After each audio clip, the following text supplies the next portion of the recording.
అప్పుడు దేవతలు ఎంతో ఆనందంగా స్వర్గంలో విహరిస్తూ ఉంటారు. వారిలో 8 మంది ప్రముఖ దేవతలు. వారిని అష్టావసువులు అంటారు. వారు భూమిపై ఉన్న వశిష్ఠ మహర్షి ఆశ్రమానికి వస్తారు. అక్కడ వారు ఒక అద్భుతమైన గోవును చూస్తారు. అది కామధేనువు, అనగా ఎలాంటి కోరికనైనా తీర్చగల పవిత్ర గోవు. వసులలో ఒకరు దేవవసువు. ఆయన భార్య కోరిక మేరకు ఆ గోవును తీసుకెళ్లే ప్రయత్నం చేస్తారు. ఇది చూసిన వశిష్ఠ మహర్షికి ఎంతో కోపం వస్తుంది. ఆయన 8 మంది వసులను శపిస్తాడు. మీరు దేవతలుగా ఉండటానికి అర్హులు కారు, మీరు భూమిపై మనుషులుగా పుడతారు అని శపిస్తాడు. వసులు భయపడి మహర్షిని క్షమించమని వేడుకుంటారు. అప్పుడు వశిష్ఠుడు ఇలా పలుకుతాడు: మీరు అందరూ భూమిపై పుడతారు, కానీ 8 మంది మాత్రమే జన్మించిన వెంటనే ముక్తి పొందుతారు. మీలో ఒకరు దేవవసుకు మాత్రం ముక్తి లభించదు. దేవవసువు మాత్రము భూమిపై తన జీవితం కొనసాగించాల్సి ఉంటుంది, ఎందుకంటే దేవవసువు తప్పు ఎక్కువగా చేశాడు కాబట్టి.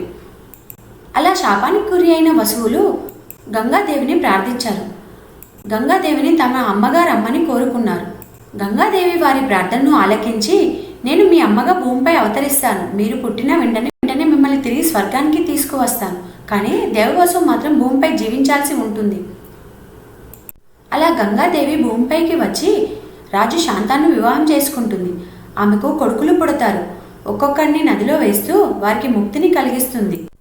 ఇది చూసి రాజు శాంతానుడు 8వ బిడ్డను నదిలో పడివేయకుండా అడ్డుకుంటాడు. గంగ తన అసలైన రూపంలోకి వచ్చి, నీవు నన్ను అడ్డుకున్నావు, ఇక నేను వెళ్ళిపోతాను. నీవు ఆపకపోయి ఉంటే ఈ 8వ కుమారుడికి కూడా నేను ముక్తి కలిగించేదాన్ని అంటూ, ఈ బిడ్డ దేవవసువు, ఇతడు భూమిపై ధర్మరక్షణ కోసం జన్మించాడు. నేను ఇతన్ని తీసుకొని పోతాను.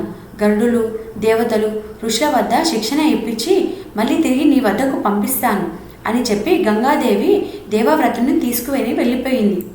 దేవవ్రతుడు మహావీరుడు, ఒక ఆదర్శ పురుషుడు, ఓ ధర్మరాజు. ఇలా భీష్ముడిగా అయ్యాడు. మహాభారతంలో గంగాదేవికి శాపం లేదు. ఆమె భూమికి రావడం వసువులను కాపాడడం కోసమే. ఆమె కుమారులను నదిలో కలపడం శాప విమోచనం కోసం. భీష్ముడి జన్మదాతగా ఆమె పాత్ర మహాభారతంలో అపురూపమైనది. మీకు ఈ వీడియో నచ్చితే లైక్ చేయండి, మీ మిత్రులతో షేర్ చేయండి. ఇంకా ఇటువంటి వీడియోల కోసం మా ఛానల్ను సబ్స్క్రైబ్ చేయండి. మీరు